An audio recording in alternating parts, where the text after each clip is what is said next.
கால் டாக்ஸியில் இருந்து இறங்கி அவசரமாய் எழும்பூர் ரயில் நிலையத்திற்குள் சிவா நுழைந்த போது பாண்டியன் எக்ஸ்பிரஸ் புறப்படும் நேரம் என்று ஒலிபெருக்கி கூவிக் கொண்டிருந்தது. மழை தூறலாய் மாறியிருந்தது. பிளாட்பாரத்தில் கடைசி நேர பரபரப்பு இருந்தது. அந்த ஈரப்பரப்பிலும் சிலர் ஓட்டமும் நடையுமாய் போய்க் கொண்டிருந்தார்கள். முதல் வகுப்பு பெட்டியில் ஏறிய சிவா கூபேயின் கதவை தள்ளிக்கொண்டு உள்ளே புகுந்தான். அறை காலியாய் இருந்தது. பெட்டியை திறந்து டவலை எடுத்து துவட்டி கொண்டு ஆடை மாற்றிய போது பார் என்ற குரல் கேட்டு நிமிர்ந்தான். வாசலில் கமர்ஷியல் கோச் அட்டெண்டன்ட் தின்றிருந்தான். என்ன சார், புத்தக வெளியீட்டு விழா நல்லபடியா முடிங்கதா? அவசரமா கடைசி நேரத்துல வந்து ஏறுனீங்க. நல்லா நடந்தது குமார். ரவி எபார்கிட்டே சொல்லிட்டு பாதியில கிளம்பிட்டேன். அப்படியும் நேரமாயிடுச்சு, டிராபிக்ல மாட்டிக்கிட்டேன். இன்னிக்கு கூபியில் நீங்க மட்டும்தான். எபார்த்தாவது வாங்கிட்டு வரட்டுமா? இப்ப ஒன்னும் வேணாம் குமார், தேவைப்பட்டா கூப்பிடுறேன். அவனை அனுப்பிவிட்டு கதவை தாளிட்ட சிவா புத்தக கண்காட்சியில் வாங்கிய புத்தகங்களை வெளியே எடுத்து அதிலிருந்து சித்தர் பாடல்கள் புத்தகத்தை தனியே பிரித்து சாய்த்து படுத்து பீரங்லைட்டிஸ் படிக்க ஆரம்பித்தவன் அசதியில் அப்படியே தூங்கி போனான். சார், மிஸ்டர் சிவா என்ற பெண்குரல் அவனை திடுமென தூக்கத்தில் இருந்து எழுப்பியது. யாரது என்று எழுந்து அமர்ந்தவனுக்கு சூழ்நிலை புரிய சிறிது நேரமாயிற்று. அறையில் யாருமில்லை. ரீடிங் லைட் எரிந்து கொண்டிருந்தது. புத்தகம் கீழே விழுந்து கிடந்தது. கதவு தாளிடப்பட்டிருந்தது. சே, கனவு என்று தனக்குள் சொல்லிக் கொண்டான். கனவுக்கும் நினைவுக்கும் இடையே இருக்கும் பயண தூரத்தில் ஒரு குழப்பம் இருக்கும். அவனுக்கும் இருந்தது. அந்த குரல் இன்னும் காதில் உறைந்திருந்தது. அப்படி ஒரு இனிய குரல். கதவை திறந்து வெளியில் வந்த சிவா வாஸ்பேசினில் முகத்தை கழுவி கொண்டான். தூக்கம் வரலியா எம்மார் என்றான் குமார். இல்லை குமார், விழுப்புரம் தாண்டியாச்சா? 10 நிமிஷம் ஆச்சு சார். சிவா வாசல் கதவை திறந்தான். மழை இல்லாவிட்டாலும் குளிர்ந்த காற்று முகத்தில் பரவியது. மனம் நெளிவானதாய் தோன்றியது. திரும்பி கூபே அருகே வந்து மெதுவாய் கதவை தள்ளியவன் திடுக்கிட்டு போனான். அறைக்குள் படுக்கையின் மீது ஒரு பெண் அமர்ந்திருந்தாள். வெளிர் நீல சேலை அணிந்திருந்தாள். கருங்கூந்தல் முகத்தின் இருபுறத்தையும் பெருமளவு மறைத்தபடி முன்புறமாய் இறங்கி கழுத்தின் கீழும் வழிந்திருந்தாலும் அவள் ஒரு பேரழகி என்பதற்கான அடையாளங்களை மறைக்க முடியாமல் தோற்று போய் அவளிடம் மண்டியிட்டிருந்தது. அவள் பூக்கள் எதையும் சூட்டிக்கொள்ளாமல் இருந்தும் அறை முழுதும் மல்லிகை மனம் கமழ்ந்தது. அதீத அழகும் அறிவும் இயல்பாகவே ஏற்படுத்தக்கூடிய கம்பீரம் அவள் உட்கார்ந்திருந்த உடல் மொழியில் தெரிந்தது. அந்த இரவு நேரத்தில் அந்நியன் ஒருவனை சந்திக்கும் பதட்டம் எதுவும் அவளிடம் தென்படவில்லை. மாறாக லிப்ஸ்டிக் போடாமலே சிவந்து பளபளத்த இதழ்களில் ஒரு மெல்லிய புன்னகை படர்ந்திருந்தது. சிவாவின் நிலை விவரிப்புக்கு அப்பாற்பட்டதாய் இருந்தது. அதிர்ச்சியில் இருந்து ஒருவாறு மீண்டு, சாரி மேடம், ரூம் மாறி வந்துட்டேன் போலருக்கு என்றான். அவள் முகப்பொலிவையோ இதழோரம் பரவியிருந்த புன்னகையையோ அந்த வார்த்தைகள் சிறிதும் பாதிக்கவில்லை என்பதை போல, இது உங்க கூபேதான், உள்ளே வாங்க என்ற வார்த்தைகளை உதிர்ந்தாள்.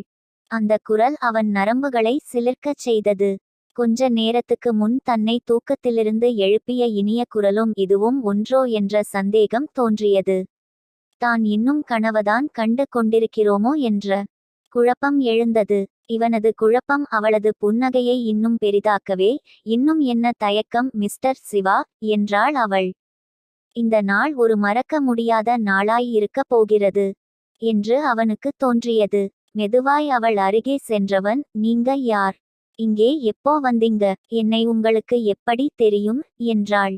நிறைய கேள்விகள் என்றாள் அவள் அலட்டிக் கொள்ளாமல். முதல்ல உட்காருங்க, சொல்றேன். அவன் பெர்த்தின் மறுமுனையில் அமர்ந்ததும், சார், நான் உங்க ரசிகை. உங்க புத்தகங்கள் எல்லாமே என்கிட்டே இருக்கு. என்னைக்காவது உங்களை சந்தித்து பேசணுங்கிறது என்னோட பல நாள் கனவு. பக்கத்து கம்பார்ட்மெண்ட்டிஸ்தான் இருக்கேன். எக்மோரில் நீங்க வேகமாய் வந்து ட்ரெயினில் ஏறியதை பார்த்தேன்.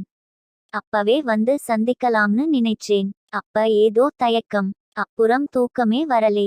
சரி, இந்த சந்தர்ப்பத்தை விட்டா இனி மறுபடி பார்க்க முடியுமோ என்னவோன்னு தோணுச்கா. அதுக்காக இந்த நேரத்திலா உங்க தூக்கத்தை கெடுத்துட்டேனா சார்? அவன் மனதில் எழுந்த பல கேள்விகளை வெளிக்காட்டாமல், நான் இந்த நேரத்தில் விழித்திருக்கிறேன் என்பது உங்களுக்கு எப்படி தெரியும்? சரியாய் கேட்டீங்க. துப்பறியும் நாவல் எழுதுற ஆசிரியர் இல்லையா? இது பதில் இல்லை மேடம். தெரியும். ராத்திரி பூரா தூக்கமே வரலைன்று ஒரு ஹிண்ட் கொடுத்தேன் பாருங்க. அதிலிருந்து கண்டு பிடிச்சிருவீங்கன்னு நினைச்சேன். பரவாயில்லை. அடிக்கடி வந்து உங்க கூப்பையை பார்த்திட்டு போவேன். இப்ப வந்தபோது லேசாய் திறந்திருந்தது. சரின்னு உள்ளே வந்து உங்களுக்காக காத்திருந்தேன். அவள் பெருமூச்சுடன், நான் இதுவரை சந்தித்ததிலேயே விசித்திரமான வாசகி நீங்க. இதை நான் பாராட்டாவே எடுத்துக்கிறேன். சரி, உங்களை பற்றி சொல்லுங்க. என்னை பற்றி சொல்ல ஒண்ணுமில்லை சார். ஒண்ணுமில்லைன்னா ஒண்ணுமே இல்லை. என் லைஃப் ரெஜிஸ்டரை புரட்டினா வெறும் வெள்ளை பேப்பராய்த்தான் இருக்கும். அவன் சிரித்து, உங்க பேரையாவது சொல்லுங்க. அவள் யோசித்து, அனாமிகான்னு வச்சுக்கங்க. சரிதான். நள்ளிரவில என்னை சந்திக்க வர்றீங்க. ஆனா உங்களை பற்றி எந்த விவரத்தையும் சொல்ல மறுக்குறீங்க. உங்களை புரிஞ்சுக்கவே முடியலையே. விடுங்க சார். இருக்கிற கொஞ்ச நேரத்திலேயும் ஒன்னுக்கும் உதவாத என் கதை எதுக்கு என்றபடி தலையை மேல் நோக்கிச் சிலுப்ப அவளது கூந்தல் பின் பக்கமாய் பாய்ந்து விலகியது.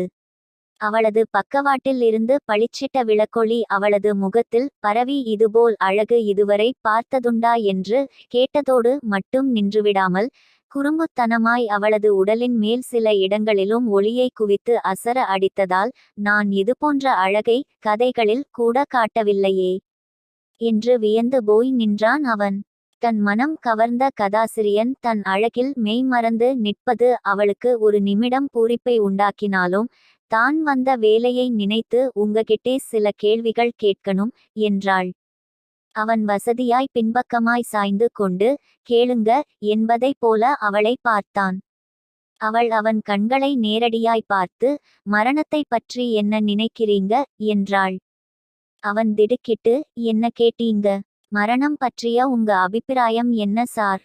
ராத்திரி 1 மணிக்கு இப்படி ஒரு கேள்வியை உங்ககிட்டே எதிர்பார்க்கலே மேடம். என்னை விசித்திரமான வாசகின்னு சொல்லிட்டீங்க. கேள்விகளும் அப்படித்தானே இருக்கும். சொல்லுங்க மிஸ்டர் சிவா, மரணம் என்பது என்ன?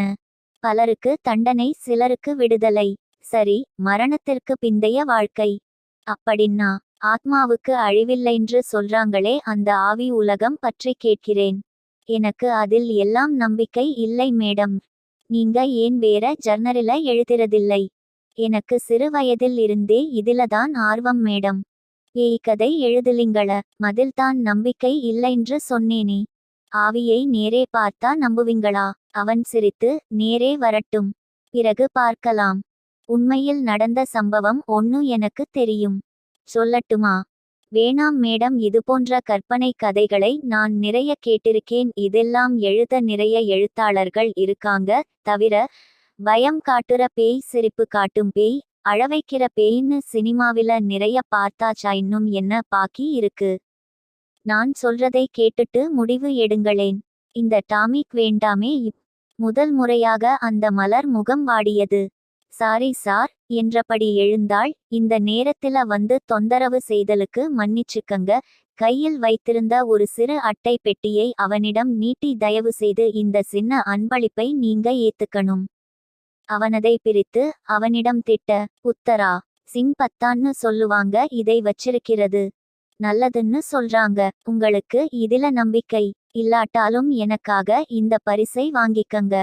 அவன் சிரித்தபடி அதை வாங்கி பெர்த்தில் வைத்துவிட்டு எழுந்து, நாம மறுபடி சந்திப்போம்னு நினைக்கிறேன். ஆனா அப்போதாவது நீங்க யார்னு சொல்லணும். அது நீங்க எடுக்கிற முடிவில்தான் இருக்கு என்று அமைதியாய்ச் சொன்னபடி வெளியேறினாள் அவள். கதவு மூடப்பட்டது. ஒரு நிமிடம் திகைத்து நின்றான் சிவா.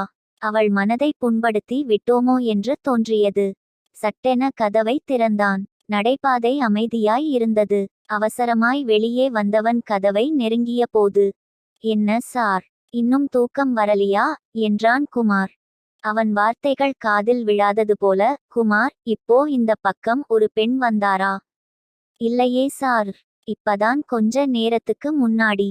இல்ல சார், நான் தூங்காம இங்கேதானே இருக்கேன். இப்பதான் என் கூப்பேக்கு வந்தாங்க. என் ரசிகைன்னு சொன்னாங்க. இல்ல சார், மற்ற கூப்பேக்களில் கூட அப்படி யாரும் இல்லையோ? பக்கத்து கம்பார்ட்மெண்டில் இருப்பதாய் சொன்னார். அதுவும் ஃபர்ஸ்ட் கிளாஸ் தான். ஆனா அதுக்கு இந்த வழியேதானே போகணும். முன் பக்கம். அது அன்ரிசர்வ் கோச் சார், அங்கே போக வழியில்லை, பூட்டியிருக்கும். சிவா முகம் இருள, அப்போ வந்த பெண் எங்கே, எப்படி போனார்? குமாரின் குரலில் அனுதாபம் இருந்தது. நீங்க கனவு கண்டிருப்பீங்கன்னு நினைக்கிறேன் பார். இருக்கலாம் என்று அவனுக்கு தோன்றியது. எனக்கு என்ன ஆகிக் கொண்டிருக்கிறது என்ற பயம் ஏற்பட்டது. நீங்க போய் நிம்மதியாய் தூங்குங்க சார், திண்டுக்கல் வரும்போது எழுப்புறேன் என்றான் குமார். அவனுக்கு பதில் சொல்லாமல் திரும்பினான் சிவா. சரியான தூக்கம் இல்லாததால் உண்டாகும் பிரமைதான் எல்லாவற்றுக்கும் காரணம் என்று தோன்றியது. இனி தூங்க முடியாது என்றும் தோன்றியது. எல்லாவற்றையும் மறந்து மனதை வேறு திசையில் திருப்ப வேண்டும். யூடியூபில் பாட்டு கேட்கலாம் அல்லது புத்தகம் படிக்கலாம் என்று முடிவு செய்தான். அவன் படுக்கையில் இருந்த புத்தகத்தை எடுத்தபோது அந்த பொம்மை கீழே விழுந்தது. அதன் வெண்மை நிறம் மின்னொளியில் பளிச்சிட்டது. அவள் பரிசாக கொடுத்த அதே பொம்மை. அந்த புத்தர் சிலை அவனை பார்த்து நகைத்தது. உடம்பெல்லாம் வியர்க்க அவன் அதிர்ந்து போய் நின்றான்.